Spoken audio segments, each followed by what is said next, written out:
2026년 7월 15일 수요일 아침을 여는 생명의 큐티 시간입니다. 오늘 말씀은 에스겔서 26장 1절에서 21절 말씀으로 남의 실패를 나의 성공으로 여기는 죄라는 제목으로 함께 말씀을 나누겠습니다. 자, 오늘 말씀 들어가기 앞서서 어제 말씀 좀 간단하게 볼까요? 어제는 에돔에 대한 이야기, 또 블레셋에 대한 이야기였죠. 에돔은 형제 민족인 유다의 고난을 이용하여 오래된 원한을 풀려 했고, 하나님은 이것을 큰 죄로 여기고 책망하셨습니다. 하나님은 공의로 에돔을 심판하시며 하나님의 백성을 대적하는 것은 곧 하나님을 대적하는 것이다, 이렇게 보셨죠. 블레셋도 마찬가지입니다. 오랜 미움과 멸시하는 마음으로 하나님의 백성을 대적하였기 때문에 하나님께서는 그것을 죄로 여기고 심판을 하시겠다는 말씀이었죠. 성도는 원수를 자신의 손으로 갚으려 하지 말고 공의롭게 심판하시며 자기 백성을 끝까지 변호하시는 하나님을 신뢰해야 한다는 것이 어제 말씀이었습니다. 원수 갚는 것은 그리스도인의 모습이 아니다. 자, 그리고 이제 오늘 말씀인데, 오늘 말씀은 두루에 대한 이야기입니다. 두루에 대한 이야기인데 굉장히 어제 그제 말씀보다는 상당히 길어요. 두루에 대한 말씀이. 자, 11째 해 어느 달 초하루, 그러니까 11년 어느 달인지는 모르겠고 초하루 1일이란 얘기죠. 11째 어느 달 초하루. 그러면 이 11째가 무엇을 기준으로 해서 11째 해냐? 에스겔의 연대는 여호야긴 왕이 바벨론으로 사로잡혀 갔을 때를 기준으로 삼는 경우가 많습니다. 그렇게 계산해요. 그때가 언제냐? 주전 597년입니다. 그러니까 597년에서 11째 해니까 586년이 되겠죠. 이것은 이제 예루살렘이 망하던 해입니다. 자, 그때라고 보는 견해가 많은데 사실 말씀이 그때가 언제냐가 그렇게 중요하지는 않아요. 내용이 중요하지. 자, 여호와의 말씀이 내게 임하여 이르시되 인자야, 두로가 예루살렘에 관하여 이렇게 이야기했다. 두로가 어디를 향해서? 예루살렘을 향해서. 아하, 이거 어제 말씀 속에 아하, 조롱하는 말. 아하, 만민의 문이 깨져서 내게로 돌아왔도다. 자, 만민의 문이라고 하는 것은 이스라엘을 가리키는 말입니다. 그 당시에 이스라엘은 애굽과 또 아라비아, 메소포타미아를 연결하는 그런 교통로였기 때문에 만민의 문이다, 이렇게들 이야기를 했다 그래요. 그래서 만민의 문은 예루살렘을 얘기하는 겁니다. 그래서 만민의 문이 깨졌다, 깨져서 내게로 돌아왔다. 그 깨졌다는 건 망했다는 얘기고, 내게로 돌아왔다, 그건 그럼 무엇이 내게 들어왔느냐? 그가 황폐하였으니 내가 충만함을 얻을 것이다. 그러니까 이스라엘의 망함으로 인해서 내가 유익을 얻게 될 것이다. 그러니까 무역을 왕성하게 했던 예루살렘이 망했기 때문에 이제는 그 모든 무역이 우리한테로 오게 될 것이다, 이런 의미인 것이에요. 자, 이렇게 남의 망하는 그 고통이 나에게 유익이 됐다고 하면서 역시 고소하다, 잘됐다, 이제 이런 생각을 갖고 있는 것이죠. 그러니까 예루살렘에 대해서 이런 마음을 갖고 있는 두로에 대해서 하나님은 어떻게 생각하시느냐? 3절에 보니까 그러므로 주 여호와께서 이같이 말씀하셨느니라. 두로야, 내가 너를 대적하여, 하나님께서 대적하시겠답니다. 바다가 그 파도를 굽이치게 함과 같이 여러 민족들이 와서 너를 치게 할 것이다. 그러니까 여러 민족들이 와서 파도를 굽이친 같이 크게 칠 것이다, 그 얘기예요.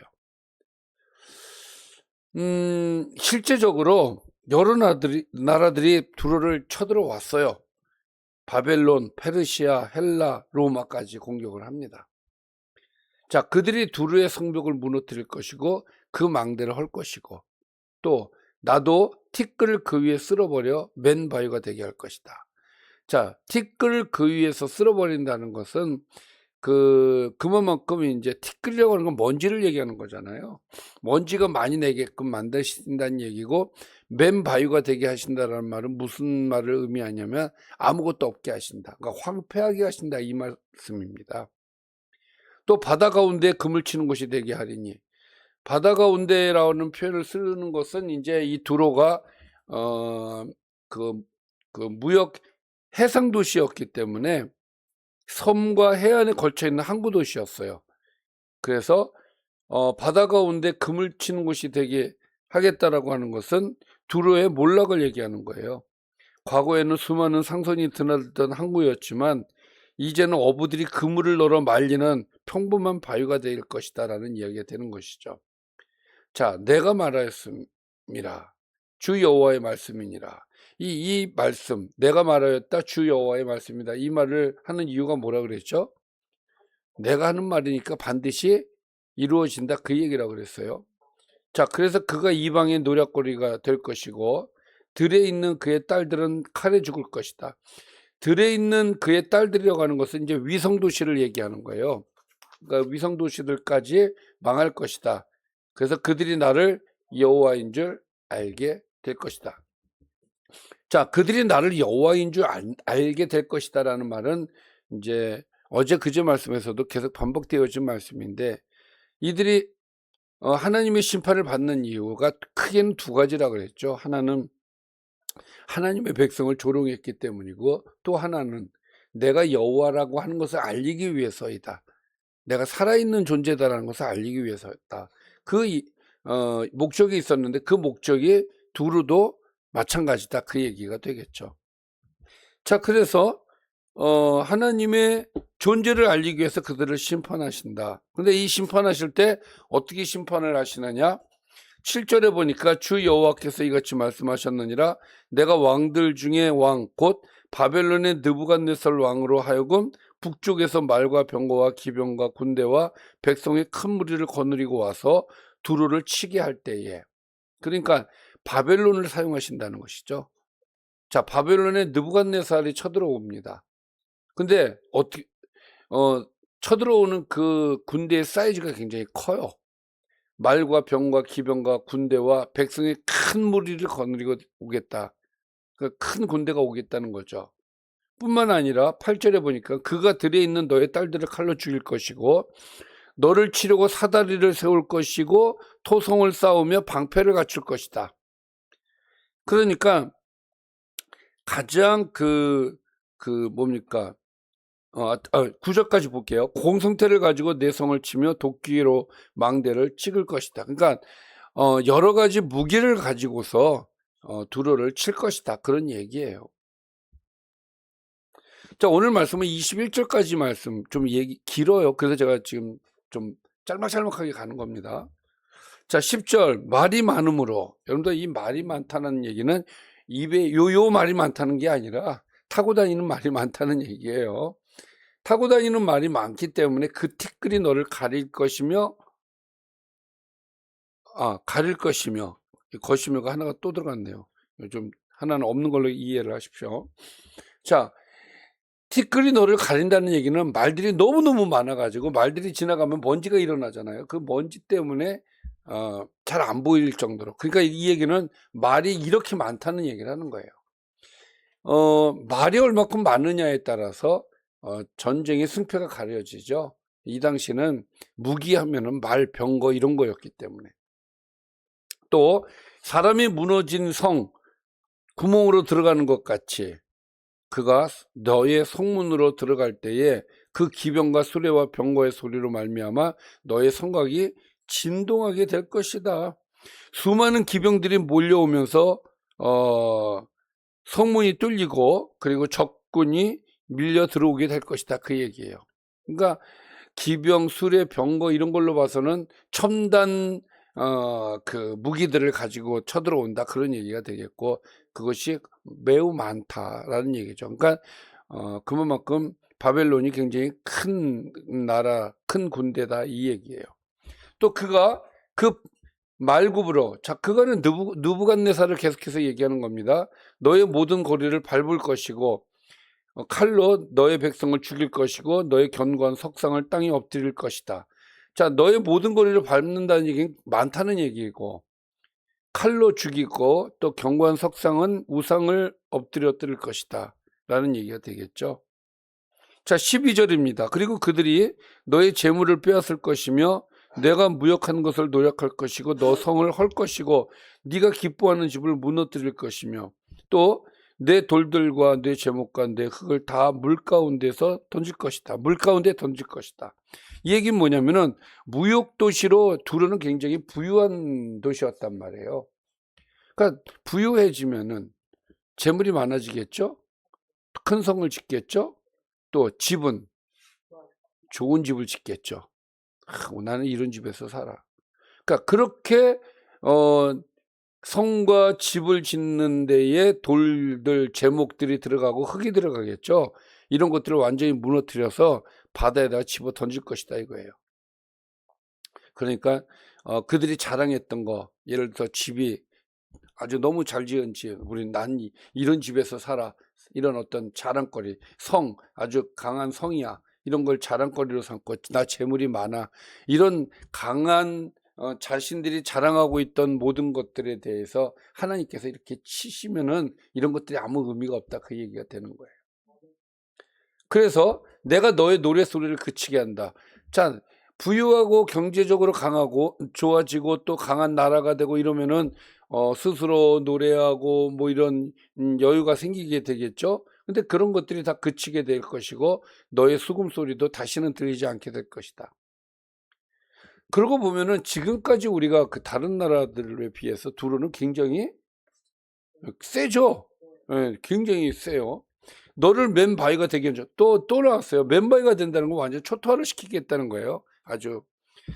그리고 내가 금을 말리는 곳이 되고, 그러니까 그런 어떤 쓰잘데없는 곳이 된다 이 얘기죠. 다시는 건축되지 못하게 할 것이다. 나 여호와가 말하였음이니라. 주 여호와의 말씀이니라. 자, 이렇게 해서 14절까지는 두로가 이렇게 망했다.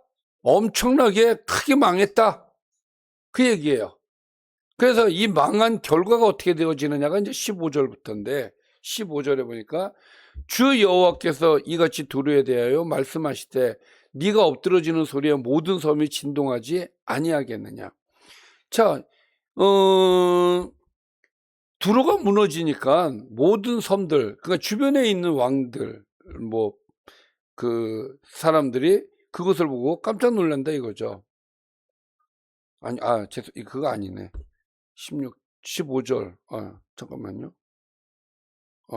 미안합니다. 이거 좀, 저기, 편집을 좀 해야 되겠다. 자, 이 말씀은 무엇이냐면은, 두로가 그 당시에 바다 무역의 중심이었는데, 그런 도시가 무너지자 모든 사람들이 충격을 받는다는 얘기예요. 그래서 너희 가운데 상한 자가 부르짖으며, 그 다친 사람들이 너무너무 고통스럽고 죽임을 당하고 그래서 소리 지르는 소리 뭐 이런 것들이 그 안에서 굉장히 크겠다는 거죠. 그래서 이것을 보는 주변 나라들이 어떻게 볼 것이냐에 대한 얘기가 16절부터 이렇게 얘기를 하는 거예요. 그 가운데 바다의 모든 왕이 주변 왕들이 그 보좌에서 내려와 조복을 벗으며 수놓은 옷을 버리고 떨림을 입듯 하고 자 이들이 왕자에서 내려와서 화려한 옷도 벗고 권세가 이것은 무엇을 얘기하냐면은 그들의 권세가 무너졌음을 인정하는 그런 모습이거든요. 그래서 땅에 앉아서 너로 말미암아 무시로 떨며 놀랄 것이다. 두로를 보면서 두려움에 차는 주변 나라들을 보게 되는 것이죠. 그들이 너를 위하여 슬픈 노래를 부를 것이다. 어떻게? 파란색 글씨처럼. 항해자가 살았던 유일한 성읍이요. 이거 애가를 부르는데 너와 너의 주민이 바다 가운데 있어 경고하였었도다. 이건 이제 과거를 얘기하는 것이죠. 해변의 모든 주민을 두렵게 하였더니 어찌 그리 멸망하였는고. 야 어쩌다 너 이렇게 됐냐. 충격이기 때문에 그렇죠. 자 그래서 18절 네가 무너지는 그날에 섬들이 진동할 것이고 섬들이 떤다는 얘기예요. 주변 섬들이. 바다 가운데의 섬들이 너의 결국을 보고 놀라게 될 것이다. 이건 주변 나라들에게 큰 충격을 주는 사건이다 이거예요. 두로가 이렇게 망한 것은. 19절입니다. 주 여호와께서 이같이 말씀하셨느니라. 내가 너를 주민이 없는 성읍과 같이 황폐한 성읍이 되게 하고, 또다시 두로의 멸망에 대한 이야기를 하는데 좀 더 완전히 몰락되어진 두로의 모습을 얘기를 하고 있어요. 황폐한 성읍이 될 것이고 주민이 없을 것이다 예요. 깊은 바다가 너 위에 오르게 하며 큰 물이 너를 덮게 할 때에, 자, 이건 예를 들어서 쓰나미 같은 그런 사건이 터지는 것이죠. 쓰나미가 굉장히 무서운 것은 우리가 예전에 그 일본이 쓰나미를 당했을 때 정말 그 엄청난 그 모습을 보면 우리가 야, 그렇게 나라가 망할 수 있다라는 것을 알 수가 있죠. 그렇게 하시겠다는 거예요. 또 내가 너를 구덩이에 내려가는 자와 함께 내려가서 옛적 사람에게로 나아가게 하고, 이 얘기는 뭐냐면은 너를 구덩이에 내려가는 자, 이건 죽음을 얘기하는 거예요. 자, 구덩이는 죽음을 얘기하는 겁니다. 그래서 구덩이에 내려가는 자와 함께 죽은 자들과 함께 내려가서 옛적 사람에게 나아가게 하고, 너도 죽는다 이 얘기예요. 그래서 옛날 사람에게 간다는 얘기고, 너를 그 구덩이에 내려간 자와 함께 깊은 곳, 예로부터 황폐한 곳에서 살게 하게 될 것이다. 그렇게 이제 죽은 자들과 같은 자리로 내려간다는 얘기인 것이죠. 그래서 살아있는 자들의 땅에서 영광을 얻지 못한다는 얘기고, 그래서 21절 아니지, 다 얘기 안 했네. 자, 내가 다시는 사람이 거주하는 곳이 되지 못할 것이고 살아있는 자의 땅에서 영광을 얻지 못할 것이다. 죽는다 이 얘기예요. 다음, 내가 너를 패망하게 하여 다시는 잊지 못하게 할 것이고, 사람이 비록 너를 찾지만 다시는 영원히 만나지 못할 것이다. 완전히 없애버리겠다는 하나님의 선언입니다. 주 여호와의 말씀이니라. 자, 이렇게 해서 장황하게 두로가 망한다. 그래서 주변에 있는 나라가 놀랄 것이다. 완전히 두로는 망한다. 왜? 이스라엘이 망하는 것을 보고 조롱하면서 이제 쟤네들이 망했기 때문에 우리에게 유익이 있을 것이다. 이런 마음을 가진 것을 하나님께서 죄로 여기셨기 때문이다 이거예요. 그러니까 여러분, 남이 잘못되는 것을 보면서 고소하다 하면서 박수치는 일을 하면은 그건 그리스도인의 모습이 아니다 그 얘기죠. 자, 오늘 말씀 좀 정리해 볼게요. 두로는 예루살렘의 멸망을 슬퍼하지 않았고 자신의 성공의 기회로 여겼습니다. 하나님은 남의 실패를 기뻐하는 교만과 탐욕을 죄로 보십니다. 그래서 두로를 심판하셨습니다. 하나님은 바벨론과 여러 나라를 사용하여 견고하고 부유했던 두로를 철저히 무너뜨리셨어요. 하나님의 백성은 다른 사람의 실패를 기뻐하지 말고 함께 울어야 되고 겸손하게 하나님 앞에 서야 하는 것이 그리스도인인 줄 믿습니다. 자, 오늘 말씀을 보면 또 하나 우리가 생각해 볼 수 있는 것은 인생의 돌과 죄목과 흙을 쌓으며 살아가는 우리의 모습. 아까 보니까 두루가 그렇게 쌓아놓았던 것을 다 하나님께서 바다로 집어 던지겠다 그랬잖아요. 우리도 집을 짓고 사업을 키우고 경력을 쌓고 재산을 모으고 뭐 이런 것들이 잘못은 아닙니다. 그러나 그것이 하나님보다 더 안전과 자랑이 된다면 두루와 같은 길을 갈 수 있다 라는 것을 우리가 명심해야 될 것입니다. 하나님은 두루의 건물만 허무신 것이 아니라 그들이 의지하던 기반 자체를 완전히 허무셨어요. 그러므로 성도의 삶도 무엇을 쌓느냐보다 무엇 위에 쌓느냐가 중요하다. 하나님 위에 세워진 삶은 흔들림이 없지만 하나님 없는 성공은 아무리 화려해 보여도 결국 무너질 수밖에 없는 것이다. 그것이 오늘의 말씀이 되겠습니다. 기도하겠습니다. 살아계신 아버지 하나님, 오늘도 우리에게 귀한 말씀을 주셔서 감사합니다. 하나님, 항상 우리는 주님 안에서 늘 거하게 하여 주시고 주님을 바탕으로 우리가 성공할 수 있도록 은혜를 허락해 주시며 남이 잘못된 것을 보고 기뻐하거나 조롱하는 일이 없도록 인도하여 주옵소서. 예수님의 이름으로 기도드리옵나이다. 아멘.